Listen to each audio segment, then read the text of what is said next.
స్వయంగా విన్న జగన్మోహన్ రెడ్డి గారు అధికారంలోకి రాగానే ఆ మాట నిలబెట్టుకున్నారు. 2019లో అసెంబ్లీ ఎన్నికల నాటికి రాష్ట్ర బ్యాంకర్ల సంఘం ఎస్ఎల్బీసీ వివరాల ప్రకారం మహిళల పేరిట పొదుపు సంఘాల్లో ఉండే 25,571 కోట్ల రుణాన్ని 4 దఫాలుగా వైఎస్ఆర్ కాంగ్రెస్ పార్టీ ప్రభుత్వమే తీర్చింది. 4 దఫాలుగా ఆ మహిళల చేతికి అందజేసింది. మొత్తం 7,98,395 స్వయం సహాయక పొదుపు సంఘాల్లోని మొత్తం 78,94,169 మంది మహిళల పేరిట అప్పట్లో బ్యాంకుల్లో ఉన్న అప్పుని మొత్తం వైఎస్ జగన్ గారి ప్రభుత్వమే తీర్చింది. వైఎస్ జగన్ గారి ప్రభుత్వమే భరించింది. వైఎస్ఆర్ ఆసరా, వైఎస్ఆర్ సున్నా వడ్డీ ద్వారా లబ్ధిదారి పొందిన అక్కచెల్లెమ్మలు పొదుపు సంఘాలు తిరిగి మళ్ళీ క్రియాశీలకంగా మారాయి అంటే ఆ ఘనత ఖచ్చితంగా వైఎస్ జగన్ గారిదే, వైఎస్ఆర్ కాంగ్రెస్ పార్టీదే. కానీ ఈ రోజున మీరేం చేస్తున్నారండి? ఏం చేస్తున్నారు మీరు? ఆ భరోసా, ఆ ఆసరా ఎక్కడిస్తున్నారు ఒక మహిళకి? ఇప్పటి గౌరవ ఉప ముఖ్యమంత్రి కొణిదెల పవన్ కళ్యాణ్ గారు ఊగిపోయారు. ఆ రోజున మహిళల కోసం నేనుంటాను, మహిళలకు నాది బాధ్యత అంటూ తెగ ఊగిపోయారు. 33,000 మంది మహిళలు మిస్ అయ్యారు అంటూ అబద్ధ ప్రచారాలతో రాష్ట్ర ప్రజల్ని ఊపేశారు. ఇప్పుడు ఊరుకున్నారు. ఆయన ఎలా ఊగిపోయారో ఒకసారి మీరే చూడండి.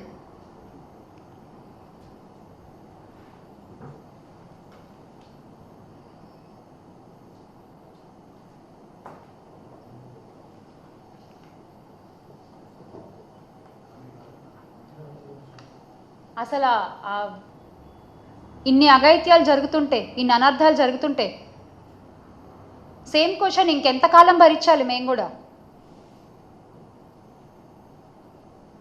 డ్వాక్రా మహిళలకు కూడా అన్యాయమే చేశారు చంద్రబాబు నాయుడు గారు. డ్వాక్రా రుణమాఫీ చేస్తామని చెప్పి మొత్తం అసలు అప్పట్లో అంటే డ్వాక్రా హయాంలో 10 మంది సభ్యులు ఉంటే అందరికీ కలిపి 2 లక్షలో 3 లక్షలో వచ్చేది అప్పుడు అప్పుగా. కానీ బ్యాంకు రుణాలు ఆసరాతో తీరడం మొదలుపెట్టిన తర్వాత కొత్త రుణాలు సకాలంలో చెల్లించడంతో ఒక్కో సంఘానికి ఏకంగా 20 లక్షల రుణాలు ఇచ్చారు. 20 లక్షల రుణాలు 5 ఏళ్లలో ఏకంగా 17,34,074.94 కోట్ల బ్యాంకుల ద్వారా రుణాలుగా పొందారు. అన్ని కోట్లు బ్యాంకుల ద్వారా రుణాలుగా పొందారు డ్వాక్రా మహిళలు. ఎవరు నించున్నారండి డ్వాక్రా మహిళల కోసం కూడా?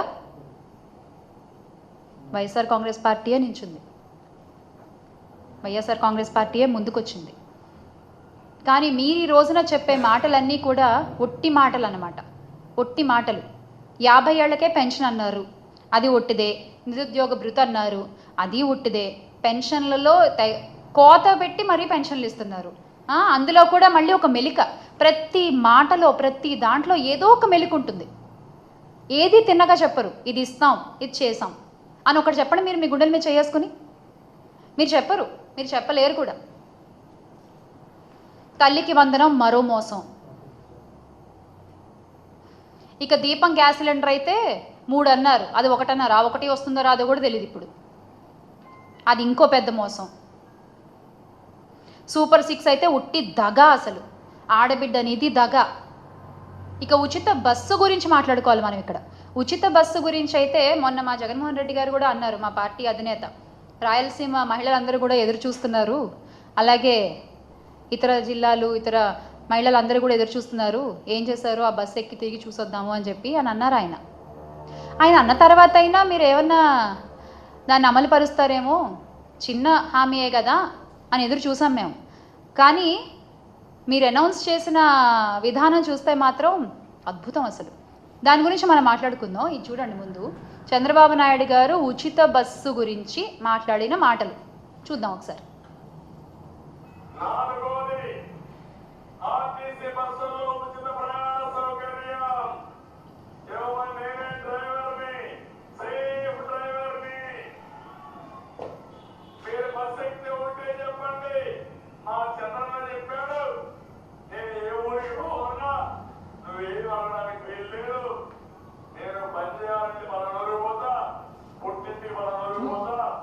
నాకు ఇచ్చిన హక్కు చంద్రబాబు అడిగితే నేనున్నానని చెప్పండి, ఏమీ భయపడక్కర్లేదు.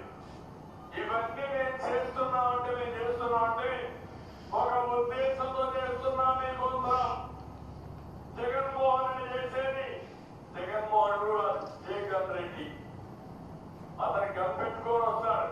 నేను అట్ట కాకుండా సేవాభావంతో ఎదురుకు వస్తాను. నాలుగోది, ఆర్టీసీ బస్సుల్లో ఉచిత ప్రయాణ సౌకర్యం ఇవ్వమని నేనే డ్రైవర్ని, సేఫ్ డ్రైవర్ని.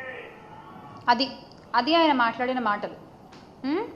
జగన్ రెడ్డి గారు అయినా కూడా ఆ గన్లోంచి వచ్చే ప్రతి బుల్లెట్ కూడా చాలా సూటిగా వెళ్ళి తగులుతుంది. ఆయన నోట్లోంచి వచ్చే ప్రతి మాట కూడా అమలయ్యి మనకు కనబడుతుంది. కానీ మీరిచ్చే మాటలు ఎలా ఉంటాయి అంటే, ఈ రోజున గుమ్మడి సుధారాణి గారు చెప్పారు ఇదే ఉచిత బస్సు కోసం. ఆవిడ ఏం చెప్పారు, ఏ జిల్లాలో ఉండే మహిళలు ఆ జిల్లాలో తిరగడానికి మాత్రమే ఉచిత బస్సు అట. ఇక్కడేమో ఈయనేమంటారు, మేము ఈ పనికి ఈ జిల్లా నుంచి ఇంకో జిల్లాకి వెళ్ళాలంటే ఎక్కి చంద్రబాబు నాయుడు గారు నా పేరు చెప్పండి అంటారు ఈయన. కానీ ఈ రోజున అదే కూటమి ప్రభుత్వంలో గుమ్మడి సంధ్యారాణి గారు ఆవిడ ఏం చెప్తున్నారు, ఇందాక సభలో, ఇందాకే జస్ట్ ఒక అరగంట క్రితం, ఏ జిల్లాలో వాళ్ళు ఆ జిల్లాలోనే తిరగాలి. ఇది మీరే చెప్తారు, అది మీరే చెప్తారు. మీ మాటలు ఇలా ఉంటాయి. మా అధినేత జగన్మోహన్ రెడ్డి గారి మాట అంటే అది జరిగి తీరుతుంది అంతే. ఇలా ఉట్టి మాటలు చెప్పడం చేత కాదు ఆయనకి. సూపర్ 6 హామీలు, కళ్ళబుల్లి మాటలు, అసలు ఇంత జరుగుతుంటే కూడా ఆ ఊగిపోయిన పవన్ కళ్యాణ్ గారు నోరు మెదపరు. రాష్ట్రాలు తిరుగుతూ గుళ్ళు తిరుగుతూ ఉంటారు ఆయన. అండ్ నిజంగా అంటే అద్భుతమైన ప్రభుత్వం ఇది. ఎందుకంటే సుగాలి ప్రీతి కేసుని అధికారంలోకి వచ్చిన మొదటి నెలలోనే సాల్వ్ చేస్తారు కదా. అద్భుతమైన ప్రభుత్వం ఇది, చాలా అద్భుతమైన ప్రభుత్వం, ఒప్పుకోవాలి. మహిళల కోసం నించునే ప్రభుత్వం ఇది.